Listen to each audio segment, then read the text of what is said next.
जयकारा बोलो माता रानी का। जगत माई महामाई माँ भद्रकाली की जय बोलो। माता रानी के साचे दरबार की जय बोलो। कन्या राशि वालों, आप सभी का बहुत बहुत स्वागत करते हैं कन्या मंथन भिंड यूट्यूब चैनल में। प्रिय बंधुओं, धनतेरस के दिन अपने घर के मुख्य दरवाजे पर चुपचाप लाकर बांध देना यह एक दिव्य चीज। जी हाँ बंधुओं, इसके बाद फिर चमत्कार ही हो जाएगा। और वह चमत्कार यह होगा कि आपके जीवन पर किसी भी प्रकार का तंत्र मंत्र, टोना टोटका, काली क्रिया या फिर नकारात्मक ऊर्जा होगी, वह तुरंत ही समाप्त हो जाएगी। माता लक्ष्मी और भगवान धनवंतरी की सीधी कृपा आपको प्राप्त होगी। और इन सब से बढ़कर आपके जो दुख हैं, जिनकी वजह से आप लगातार परेशान हैं, इन संपूर्ण दुखों का जो मूल कारण है वह ही समाप्त हो जाएगा। यानी कि एक ही बार में आपके संपूर्ण दुखों का नाश हो जाएगा। यह एक चीज इतनी अधिक शक्तिशाली है कि श्रीमद् भागवतम में इसके विषय में बहुत ही गहराई से समझाया गया है। और इस एक चीज का सीधा संबंध भगवान धनवंतरी से है और माता लक्ष्मी से है। अब ऐसे में आपको हर हालत में इस एक चीज के विषय में जानना है, क्योंकि हम जानते हैं कि आपके जीवन में परेशानियों का जो दौर है वह लंबे समय से चला आ रहा है। आप लगातार जीवन में आ रही तकलीफों, दुखों, धोखे, अपमान और अड़चनों से परेशान हो चुके हैं। अब ऐसे में आपको कोई एक ऐसा समाधान चाहिए जो आपकी संपूर्ण समस्याओं का एक बार में नाश कर सके। हालांकि आपने छोटे छोटे कई और उपाय पहले भी किए हैं, लेकिन उनके प्रभाव इतने अधिक शक्तिशाली नहीं रहे हैं, क्योंकि कभी कोई उपाय आपने ठीक से नहीं किया, यानी उसमें कोई गलती कर दी, कभी आपने उस उपाय को पूरे भाव से नहीं किया और कभी उस उपाय को करने का सही समय और काल नहीं था। लेकिन बंधुओं, अब यह जो समय आपके जीवन में आ रहा है, इसे अब हाथ से आप मत जाने देना। इस एक चीज के विषय में संपूर्ण जानकारी प्राप्त कर लेना। हम आपको केवल इस एक चीज के विषय में नहीं बताएंगे, अन्य बहुत ही शक्तिशाली और बेहद ही कारगर जानकारी भी आपको देंगे, जो विशेष धनतेरस के दिवस के लिए ही रहेगी और खास तौर से आपकी राशि के जातकों के लिए ही तैयार की गई है। आज का यह जो कार्यक्रम है, यह आपके जीवन में संपूर्ण परिवर्तन लेकर आने की दम रखता है। बस आपको इस कार्यक्रम को अंत तक देखना है, हर हालत में देखना है और आने वाले धनतेरस के दिवस पर इस विशेष क्रिया को कर डालना है। गुप्त रूप से इस क्रिया को करना है, किसी को इसके विषय में कोई जानकारी मत देना और इस क्रिया को करने में कोई गलती भी मत करना। अपने मन में भगवान धनवंतरी के लिए, माता लक्ष्मी के लिए पूर्ण भाव बनाकर रखना और वह कैसे बनेगा, इसके विषय में भी हम आपको मार्गदर्शन देंगे। जी हाँ बंधु, एक सच्चे गुरु का यही कार्य होता है कि वह शिष्य की हर एक कमजोरी को जानते हुए, समझते हुए उसे सही मार्गदर्शन प्रदान करता है, ताकि कमजोर से कमजोर शिष्य भी जीवन में तरक्की कर सके, दुखों से मुक्ति प्राप्त कर सके और आगे बढ़ सके। इसीलिए हम आपको यह भी बताएंगे कि इस उपाय के प्रति आपको अपने मन में भाव कैसे उत्पन्न करना है, क्योंकि बाकी तो सारे कार्य आप कर सकते हैं, लेकिन मन के जो भाव हैं, जो भावनाएं हैं, वे आपके काबू में नहीं रहती हैं। इसलिए इन भावनाओं को काबू में करने की विधि भी आपको जानना बेहद अनिवार्य है। हम लंबे समय से यह देख रहे हैं कि वैसे तो बहुत सारे लोग हमारे उपायों से अपने जीवन में परिवर्तन लेकर आए हैं, परंतु कुछ ऐसे लोग भी हैं जो कहते हैं कि गुरुजी, हमने उपाय तो किया, परंतु उस उपाय का जैसा फल मिलना चाहिए था वैसा फल नहीं मिल पाया है। तो जब उनसे बात करते हैं तो पता चलता है कि उनके अंदर भाव की कमी रह गई थी, जिसकी वजह से यह कार्य नहीं हो पाया। तो अब हम आपको इस समस्या का समाधान भी बताएंगे। कहने का मतलब यह है कि यह कार्यक्रम आपके जीवन में जो परेशानियां हैं उन्हें जड़ से समाप्त करने वाला है और भविष्य में भी आपके जीवन में कोई भी परेशानी, अड़चन, कोई भी रुकावट ना आए, इसके लिए हम एक मजबूत इंतजाम भी करने वाले हैं। तो अब ऐसे में आपको यह कार्यक्रम अंत तक अवश्य देखना है। बंधुओं, हम आपके लिए बहुत मेहनत करते हैं, लगातार आपके लिए सर्वोत्तम, सर्वश्रेष्ठ और काम करने वाला प्रामाणिक ज्ञान लेकर आते हैं। बस हम बदले में यह चाहते हैं कि आप इस ज्ञान को अवश्य ग्रहण करें, कार्यक्रम को अंत तक देखें। यदि आप देखेंगे नहीं इस कार्यक्रम को तो फिर कैसे हमारी मेहनत सफल होगी, हमारी भक्ति सफल होगी, और सबसे बड़ी बात कि आपके जीवन में परिवर्तन कैसे आएंगे। डॉक्टर दवाई अगर देने को तैयार है और मरीज खाने के लिए ही तैयार नहीं होगा तो वह ठीक कैसे होगा। फिर इसमें डॉक्टर की ही क्या गलती है, दवा की भी क्या गलती है, गलती तो उस मरीज की ही है। इसी प्रकार आपको भी इस कार्यक्रम को अंत तक देखना है। ऐसी भूल मत कर बैठना। ऐसे जबरदस्त बेहद ही शक्तिशाली ज्ञान से ओतप्रोत कार्यक्रम रोज तैयार नहीं होते हैं। आप सचमुच में भाग्यवान ही हैं, माता रानी की आपके ऊपर कृपा ही है, तभी आप आज इस कार्यक्रम पर आ पाए हैं। तो बस इन सब बातों का ख्याल रखिए, कुछ समय धैर्य के साथ ठंडे दिमाग से इस कार्यक्रम को देखिए और हर एक बात का मनन करिए और जीवन में उतारिए, और धनतेरस के बाद 100% आपका जीवन बदलेगा। हम आपको गारंटी देते हैं इस बात की। तो चलिए बंधु, आज के इस विशिष्ट कार्यक्रम की शुरुआत करते हैं। लेकिन इससे पहले हम चाहेंगे कि आप माता रानी को आभार अवश्य व्यक्त करें, क्योंकि बिना माता कृपा के कुछ भी संभव नहीं है। बिना माँ की कृपा के तो शिव भी शव के समान है, तो फिर हम और आप हैं ही क्या। तो चलिए जल्दी से कमेंट बॉक्स में लिखिए जय माँ भद्रकाली कृपा करो, साथ ही साथ जय माँ लक्ष्मी कृपा करो। माता रानी आपके ऊपर पूर्ण कृपा करेंगी, आपका जीवन 100% बदलेगा ही बदलेगा। याद रखना बंधु, जिन पर कृपा मात की होई तिन पर कृपा करे सब कोई। इसी के साथ साथ बंधु, हमारा आपसे एक निवेदन और है कि यदि आप इस चैनल कार्यक्रम पर पहली बार आए हैं तो आप इस चैनल को सब्सक्राइब अवश्य कर लें। ऐसा करके आप न केवल हमारे बल्कि माता रानी के इस दिव्य परिवार के सदस्य बन जाएंगे, और फिर आपके जीवन में माता रानी की कृपा स्वयं प्रवेश कर जाएगी, क्योंकि यह तो माई का दरबार है। तो चलिए जल्दी से चैनल को सब्सक्राइब करिए, फिर आगे बढ़ते हैं। तो बंधुओं, अब ध्यान से सुनिए। आज हम आपको आपके ही बारे में कुछ ऐसी बातें बोलना चाहते हैं जिन्हें सुनकर आपको लगेगा कि हाँ, हम सचमुच में आपके लिए मेहनत करते हैं और आपके बारे में कुछ जानते तो हैं। तो ध्यान से सुनिए। यह जो दीपावली का त्योहार आ रहा है, बेशक यह खुशियों भरा त्योहार है, जीवन में आनंद लेकर आता है, असत्य की हार और सत्य की जीत का पर्व है। सब कुछ सही है, फिर भी ना जाने क्यों आपका मन प्रसन्न नहीं है, आपके मन में वह हर्ष और उल्लास नहीं है। कुछ न कुछ ऐसी बातें हैं जिन्होंने आपको इतना विचलित और परेशान कर रखा है कि आप इस खुशी को भी महसूस नहीं कर पा रहे हैं। कुछ आपके जीवन में ऐसी अड़चनें और परेशानियां भी चल रही हैं, जैसे कि रुपए पैसे को लेकर परेशानी, काम धंधे व्यापार की परेशानी, कुछ लोगों के जीवन में कर्जे की परेशानी चल रही है, और कुछ जातक ऐसे अभागे हैं कि बेचारों के रिश्ते नातों में ही बड़ी समस्याएं हैं, दाम्पत्य जीवन का भी सुख नहीं ले पा रहे हैं। तो कैसे इन त्योहारों का आनंद ले पाएंगे। हालांकि आप दूसरों को दिखाने के लिए अपने चेहरे पर मुस्कुराहट अवश्य लेकर आ जाते हैं और दूसरों के साथ बैठकर थोड़ी बहुत इधर उधर की बातें भी कर लेते हैं, परंतु मन ही मन आपके एक उलझन है, एक बेचैनी है, जैसे आप ना तो किसी को बता पा रहे हैं और ना ही आप इसका समाधान भी निकाल पा रहे हैं। अब एक बात और है कि आप यह भी जानते हैं कि आप किसी को बता भी देंगे तब भी आपकी समस्या का समाधान तो हो नहीं जाएगा, और ना ही लोग आगे बढ़कर आपकी मदद करने के लिए आएंगे। पता नहीं क्यों आपके साथ ही कुछ ऐसा होता है कि आप चाहे भले ही किसी के लिए कुछ भी कर दें, लेकिन लोग आपके जब परेशानी के दिन होते हैं, जब आपको मदद चाहिए होती है, तब आगे बढ़कर नहीं आते हैं, और तो और आपकी परेशानियों का मजाक तक उड़ाते हैं। आपकी दिक्कत और आपकी समस्याओं को लेकर पीठ के पीछे उल्टी सीधी बातें भी करते हैं। इन सब बातों को आप जब जान जाते हैं तो आप दुखी हो जाते हैं, और इसी दुख और परेशानी की वजह से अब आपने लोगों से अपने दिल के राज बताना, अपनी तकलीफों को सुनाना भी छोड़ दिया है, क्योंकि आप समझ गए हैं कि कोई फायदा नहीं है, कुछ भी किसी को बता दो, किसी को कोई फर्क ही नहीं पड़ता है, सब उल्टा आपको ही गलत समझेंगे, आपको ही उल्टी सीधी सलाह देना शुरू कर देंगे और बिना सोचे समझे कुछ भी कह देंगे, जिससे आप और दुखी हो जाएंगे।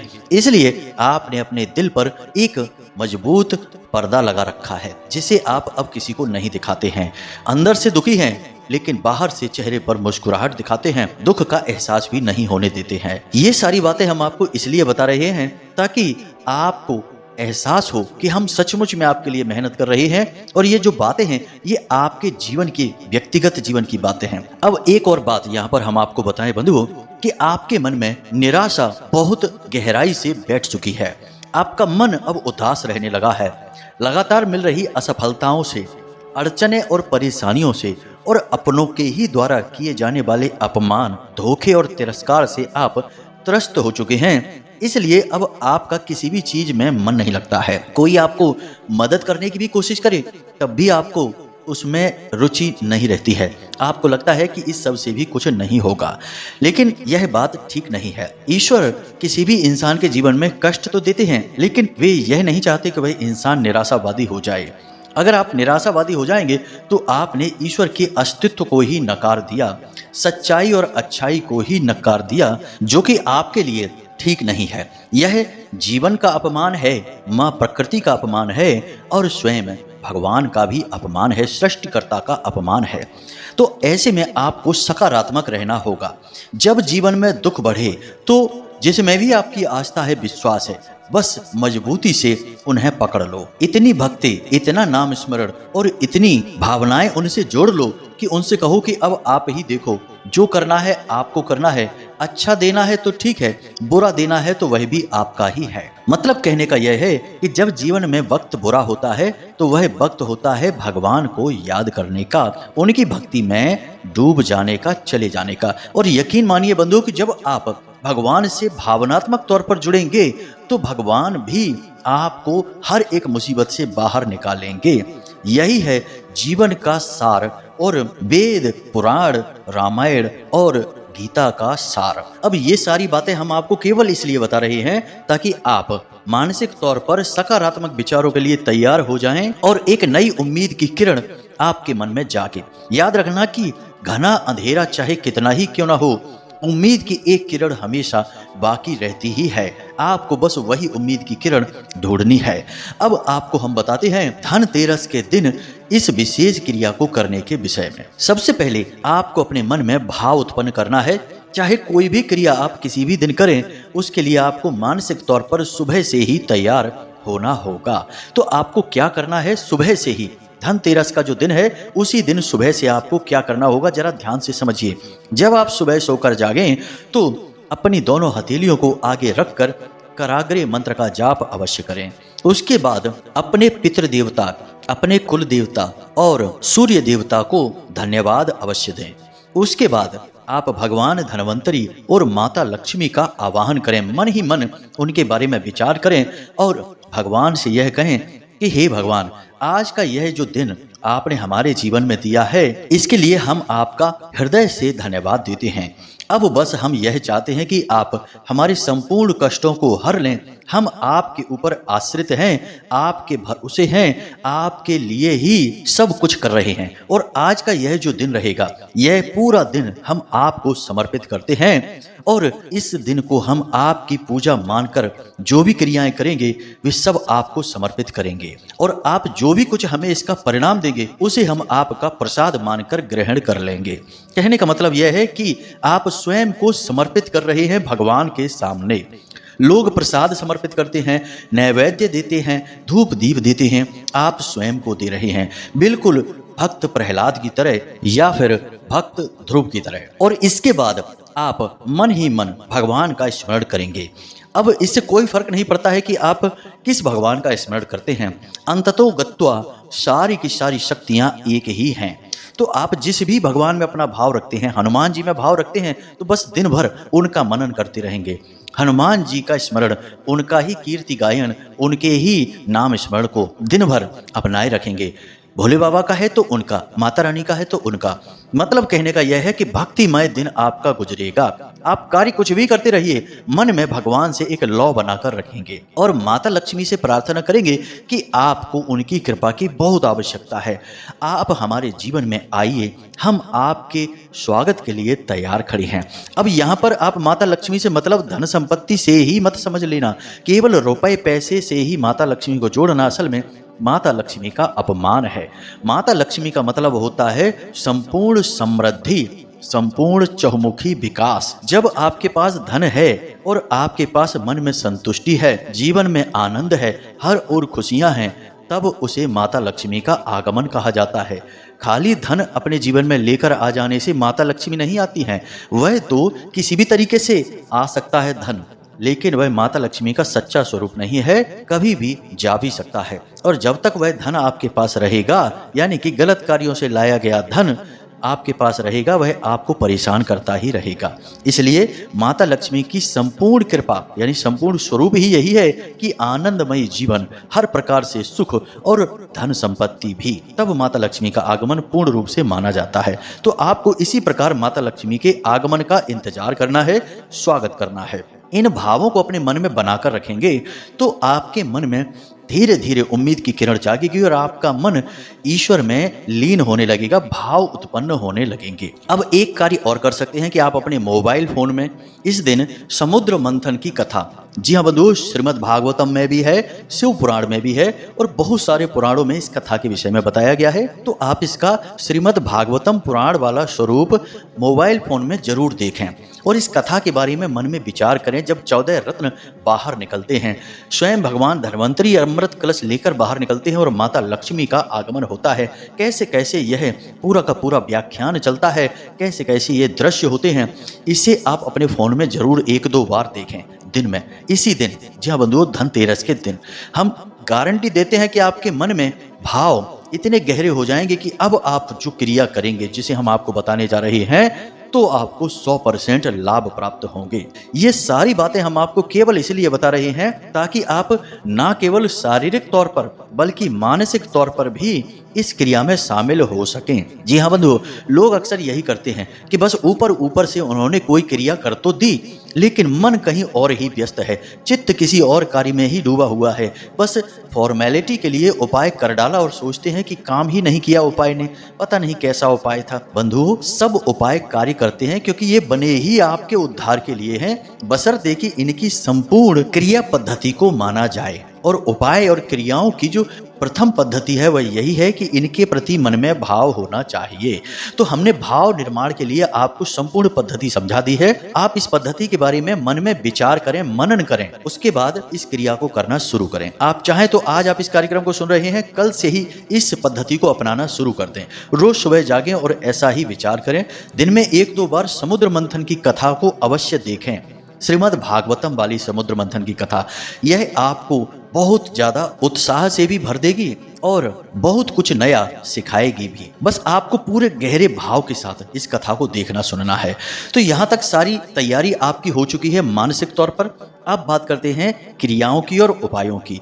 तो याद रखना कि धनतेरस के दिन सबसे पहला काम आपको अपने घर के मुख्य दरवाजे की सफाई कर देनी है और थोड़ा सा गाय के गोबर से लीपन कर देना है और एक चौक बना देना है आटे से, और उस चौक के बीचों बीच थोड़ी सी आपको अन्न रख देना है, यानी 2 मुट्ठी आप गेहूं रख दें और उसके ऊपर एक गाय के घी का दीपक अवश्य जला दें अपने घर के मुख्य दरवाजे के ठीक बीचों बीच। जी हाँ बंधु, इस क्रिया को आप सुबह सुबह ही कर दें। याद रखना कि सुबह का जो समय होता है उस समय दिव्य शक्तियां सबसे अधिक जागृत होती हैं और इस मृत्यु लोक में भ्रमण कर रही होती हैं, ऐसा हमारे पुराणों में भी लिखा हुआ है। तो ऐसे में की गई क्रिया दिव्य शक्तियों को आकर्षित करती है, खास तौर से माता लक्ष्मी की उस परम पवित्र ऊर्जा को। तो यह एक कार्य आपको अवश्य करना है। साथ ही साथ आपको अपने दरवाजे पर तोरण, या जिसे बंदरवाल भी कहा जाता है, उसे भी अवश्य बांध देना है। याद रखना कि कोई तोरण प्लास्टिक वाली मत बांध देना। जो प्राकृतिक पत्ते होते हैं और पुष्प होते हैं उनकी ही तोरण आपको बनानी है। इसके बाद अपने घर के जो मुख्य दरवाजा है उसके ठीक ऊपर की ओर आप लाल सिंदूर से श्रीम, जी हाँ बंधुओं, श्री लिखें और एक अंक की बिंदी लगा दें। यह माता लक्ष्मी का नाम है, इसे आप अवश्य लिख दें और दरवाजे के दाईं और बाईं ओर दोनों तरफ आप एक एक स्वास्तिक हल्दी से अवश्य बना दें। साथ ही साथ पंचशूलक भी आप अवश्य लगा दें। इतना कार्य आपको करना बेहद आवश्यक है क्योंकि आपको दिव्य शक्तियों को आकर्षित करना है और इस कार्य से दिव्य शक्तियां आपके घर की ओर आकर्षित होंगी। यह कोई नया कार्य नहीं है। प्राचीन काल से हर एक हिंदू के घर के मुख्य दरवाजे पर ये क्रियाएं की जाती थीं। जब कोई पवित्र दिन होता था या कोई धार्मिक मांगलिक कार्य घर में होता था, उस समय ये क्रियाएं की जाती थी। लेकिन अब लोग आज के इस भागदौड़ भरे युग में सब भूलते जा रहे हैं, तो जो सामान्य सी चीजें भी हैं वे भी बड़ी अजीब सी लगती हैं। इसलिए आपको हम बता रहे हैं, तो यह क्रिया को आप अवश्य करें। अब एक महत्वपूर्ण बात बंधुओं, इसे आप ध्यान से समझिए। आपको बाजार से एक घोड़े की नाल लेकर आनी है। और धनतेरस के दिन आप इस नाल को खरीद कर लाएंगे, उससे पहले नहीं, उसके बाद नहीं। घोड़े की नाल लोहे की ही होनी चाहिए, किसी अन्य धातु की नहीं, प्लास्टिक वगैरह की नहीं। जी हाँ बंधु, और दूसरी बात कि दोपहर के समय यानी 10:30 बजे से 1:35 के बीच में ही यह खरीद होनी चाहिए, उसके आगे पीछे नहीं, अन्यथा आप मुहूर्त से बाहर खरीदेंगे जो कि ठीक नहीं होगा। तो आप इस घोड़े की नाल को अवश्य खरीदें, और जो चीज़ आप खरीदें वो एक अलग बात हो जाती है, लेकिन घोड़े की नाल आप अवश्य खरीदें। अब इस घोड़े की नाल के साथ आपको एक प्रयोग करना होगा। सबसे पहले आपको इस घोड़े की नाल को अपने घर लाना है और गंगा जल से इसे शुद्ध करना है। उसके बाद इस घोड़े की नाल को अपने पूजा घर में रखना है, भगवान के चरणों में रखना है। जैसे माता लक्ष्मी की तस्वीर है, भगवान नारायण की तस्वीर है, उनके चरणों में रखना है। और उसके बाद आपको इस पूरे घोड़े की नाल को लाल रंग की मौली से लपेट देना है, यानी कि यह गोल सी होती है, तो आपको इसे पूरा धागे से लपेट देना है। मौली से लपेटना है, किसी सामान्य धागे से नहीं, जिसे हम कलावा भी कहते हैं। पूरी इसे ढक देना है और उसके बाद आपको इस नाल का पूजन करना है। जी हाँ बंधु, सामान्य तौर पर पूजन करेंगे, यानी लाल सिंदूर लगाएंगे और उसके बाद दीपक जलाएंगे और भगवान के सामने इसे रखा छोड़ देंगे। 1-2 घंटे के लिए इसे भगवान के सामने रखा छोड़ देंगे। शाम के समय, जी हाँ बंधु, जब सूर्यास्त हो जाए उसके बाद आप इस नाल को काले कपड़े में लपेटेंगे, यानी कि काले कपड़े में रखेंगे। और इस नाल के साथ आपको कुछ सामग्री रखनी है, जैसे कि थोड़े से काले तिल रखने हैं, एक सिक्का रखना है और 7 गोमती चक्र भी रखने हैं। इसके बाद आप इसे एक पोटली के रूप में लपेट देंगे और इसे अपने घर के मुख्य दरवाजे की चौखट पर बांध देंगे। इसे आप अंदर की ओर बांधेंगे और ऐसा कोशिश करें कि कोई इसे देखे ना, क्योंकि लोग देखेंगे तो टोकेंगे कि यह क्या है, फिर आपको कुछ बताना पड़ेगा। यह गुप्त उपाय है, कोई मंत्र जाप नहीं है, कोई विशेष विधि नहीं है, बिल्कुल साधारण है। बस आपको भाव यह रखना है कि भगवान आपके संपूर्ण कष्टों का नाश करेंगे, आपके घर में प्रवेश करेंगे। इसमें रखी हर एक चीज का बहुत अधिक महत्व है। जैसे कि आपने नाल रखी है, घोड़े की नाल की विशेष गुण और शक्ति यही है कि यह सबसे पहला कार्य नकारात्मक ऊर्जाओं को दूर भगाती है और धन संपत्ति को और शुद्ध सकारात्मक ऊर्जा को आकर्षित करती है। यह बहुत पुराना उपाय है, कोई नया नहीं है। इसी प्रकार आपने गोमती चक्र रखे हैं जो कि भगवान के सुदर्शन चक्र का प्रतीक हैं और जो नकारात्मकता को काटने का कार्य करते हैं। इसी के साथ आपने सिक्का रखा है जो कि माता लक्ष्मी का स्वयं स्वरूप है। साथ ही साथ आपको एक सुपारी भी रखनी है, जो हम बताना आपको भूल गए थे। तो एक सुपारी भी आपको रखनी है जो कि उत्पत्ति का, आपकी इच्छाओं और अभिलाषाओं का प्रतीक है।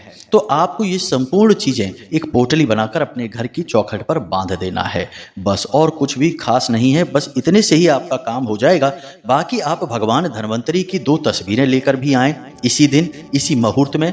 एक तस्वीर अपने पूजा घर की दक्षिणी दीवार पर लगा दें और एक तस्वीर अपने रसोई घर की दक्षिणी दीवार पर लगा दें। दोनों तस्वीरों के नीचे प्रतिदिन गाय के घी का एक दीपक शाम के समय अवश्य जलाया करें। याद रखना कि आपके रसोई घर में भगवान धन्वंतरी का वास होता है और आपके पूजा घर में भी उनका वास होता है। भगवान धन्वंतरी साधारण देवता नहीं है, अमृत वही लेकर आए थे और उन्हें आरोग्य यानी देवताओं का वैद्य कहा जाता है। साथ ही साथ धन का कारक भी कहा जाता है। जहां धन्वंतरी है वहीं धन है, इसे आप याद रखना। तो आपको प्रतिदिन भगवान धन्वंतरी की पूजा इसी प्रकार करनी है। रसोई घर में पवित्रता अवश्य बनाकर रखें। दूषित भोजन रसोई घर में ना बनने पाए, यानी कि गलत, तामसिक, मांसाहार आदि का आपके रसोई घर में नहीं तैयार होना चाहिए भोजन। साथ ही साथ रसोई घर में आपको यूं ही चप्पल वगैरह पहनकर नहीं जाना है। जैसे आप अपने घर के मंदिर में जाते हैं शुद्धता, पवित्रता, स्नान आदि के बाद, वैसे ही रसोई घर में भी जाना है, क्योंकि वह भी एक दूसरा पूजा स्थल है। रसोई घर को दूसरा पूजा स्थल कहा जाता है। यहाँ पर आपके कम से कम 4 से 5 देवी देवताओं का वास होता है, तो आप इसे पूजा घर ही कहेंगे और आपके घर का ऊर्जा स्रोत है, यह आपके घर का पावर हाउस है। तो इसे आप शुद्ध अवश्य बनाकर रखें। इस क्रिया को आप करिए और इस क्रिया के परिणाम आपको कैसे प्राप्त होते हैं हमें कमेंट करके अवश्य बताना। इसी के साथ साथ आज के इस कार्यक्रम को समाप्त करते हैं। उम्मीद करते हैं कि आपने सारी बातें अच्छी तरह से समझ ली हैं। अब आप इनका प्रयोग करके लाभ अवश्य ले पाएंगे। हमने जो बातें आपको बताई हैं उन्हें आपको बारीकी से समझना होगा। बहुत सारी बातें ऐसी हैं जो मानसिक हैं और मन से ही सब कुछ चलता है इस संसार में। याद रखना बंधुओं, मन के हारे हार है, मन के जीते जीत, और मन ही मिलावत राम से और मन ही करत फजीत।